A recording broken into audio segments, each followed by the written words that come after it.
Hey, today I'll be talking about episodes 56 through 58 of RuYi's Royal Love. The Emperor finally sacks up and goes to see his mom. 儿子来，是为了达瓦齐求取横绰妹妹之事。 Really, he'd made up his mind not to go to war a while ago, he was just too scared to tell her. So, he starts with the excuses. We're too poor, what about the soldiers? He even says Hengchuo should have someone to grow old with, which... 皇帝身为兄长，不接回身处内乱之中的妹妹，还要她再度远嫁，还嫁与杀他夫君的仇人。 I won't say there's anything wrong with the Empress Dowager wanting to save her daughter, but I'm really not liking her attitude. 你要女人换你江山安定。 Of course, and don't make that sound like he's the one being heartless. You don't care at all about the soldiers that would die, they've got mothers too. She's being completely selfish and pretending that she's taking the high road, but really what she's asking for is the death of hundreds or thousands so her daughter will be safe. And it probably wouldn't even work.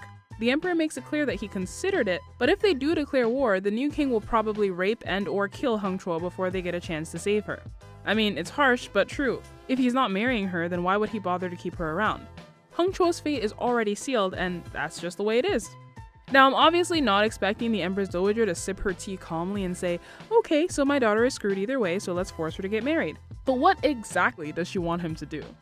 Anyway, she's pissed. 皇后再度遇袭，若得个公主多好，以后可以为你远嫁边地，安宁江山，胜过你的100万雄兵啊！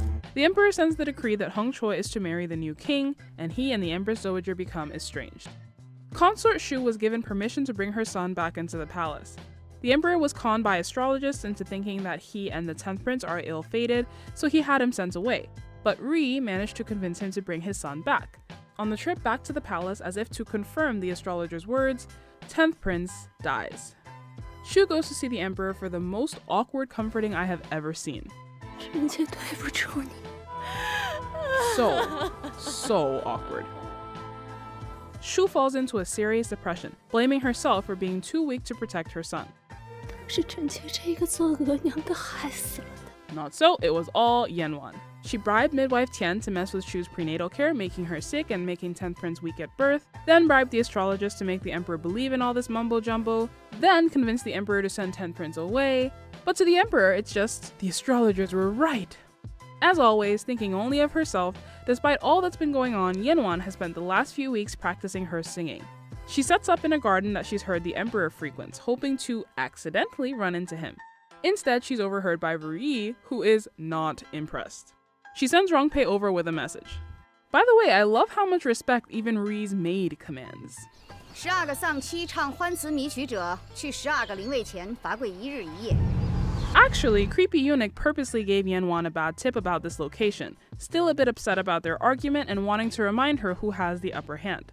Still, it was really stupid of her to do this. A prince literally just died. Think for a second, Yanwan. Anyway, he is ready to make up and tells Yanwan how she can use this punishment to her advantage. When Shu comes to pray for her son, Yanwan is there waiting. Out of the kindness of her heart, Yanwan tells her the truth about the medicine that the emperor had been giving her. 你和我喝了多年的，从不是做的药，是必出有孕的药。 She tells her that the emperor never wanted her to get pregnant and it's his fault her child was born so weak. When RuYi found out about this, she was really conflicted. She wanted to tell Shu, but what good would it do? Information like this can only cause pain. Of course, that's exactly what Yanwan wants. Shu goes straight to the emperor. Never one to beat around the bush, she tells him directly that she knows the truth and wants to know why. 难道就只是因为臣妾是太后所见的缘故吗？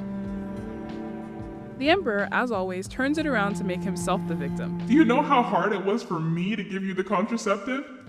I wish I were kidding, but no, he actually says this. 你为难，难道朕不为难吗？这世上有谁能真正理解朕的真心？ There's no going back from this, as they both well know. Shu bows to him one last time, goes home, locks the gates, and sets fire to her palace, committing suicide. I really love this scene, burning all of the poems she had written for him, her baby's clothes, just turning it all to ash. And not to be insensitive, but damn it, it would have been so nice if she could have just mentioned that it was Yanwan who told her the truth before she died. I'm so mad that she got away with this so cleanly. RuYi arrives at Shu's palace to find chaos. The servants are trying to put the fire out, but with the doors barred, there's only so much they can do. It's too much for the very pregnant RuYi, and she goes into labor. Luckily, she's able to safely give birth to a daughter, the 5th princess, Jingse. RuYi is fine, but the daughter is in poor health with an incurable heart condition. She won't be able to do anything too strenuous. Luckily, she's a girl, so while this is bad news, it is still possible for her to have a normal life. Because of Shu's recent death and because the country is kind of poor right now, the payment to the midwives and doctors is halved. Bad news for midwife Tian, who needs money to care for her daughter. She ends up accepting even more money from Yanwan, putting herself further into her debt. Meanwhile, RuYi gets the news that Shu saw Yanwan at the 10th Prince's memorial just before she died. The Empress Dowager also finds out and calls Yanwan in to see her before RuYi can. The Empress Dowager knows everything Yanwan did, messing with Shu's meds, meddling with Dr. Jiang, and giving Shu that final push towards suicide. It's quite a list, but with Mei, Qing, and now Shu useless to her, the Empress Dowager is a bit desperate for lackeys. So rather than punish Yanwan, the Empress Dowager agrees to keep it quiet if she devotes herself to her. The only hiccup is that RuYi knows as well and will no doubt want her head for this. 太后，皇后娘娘打发了荣姑姑，急着寻令妃娘娘呢。 So the Empress Dowager intercedes, giving Yanwan a punishment herself. Rongpei will go to her palace every day for 100 days to slap her 10 times.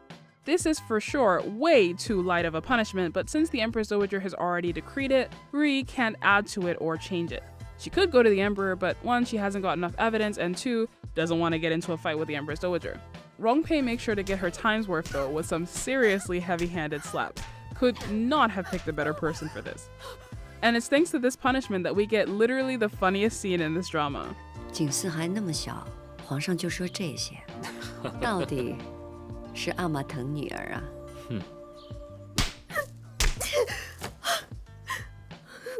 I love Rongpei.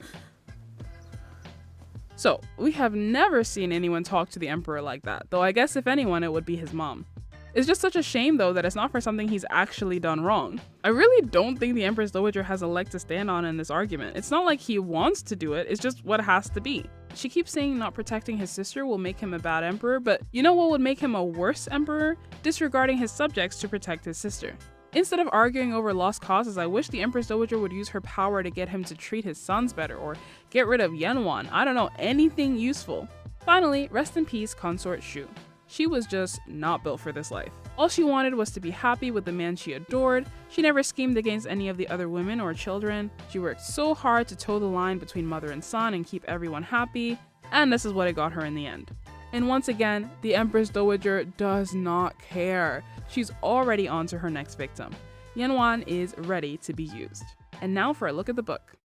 Things for Shu pretty much shake out the same, but she's actually with the 10th prince when he dies. RuYi and Hailan go to see her and have to coax the dead baby from her arms. RuYi gets angrier and angrier as she thinks about the Emperor's hand in this and the fact that he hasn't even been to see Shu.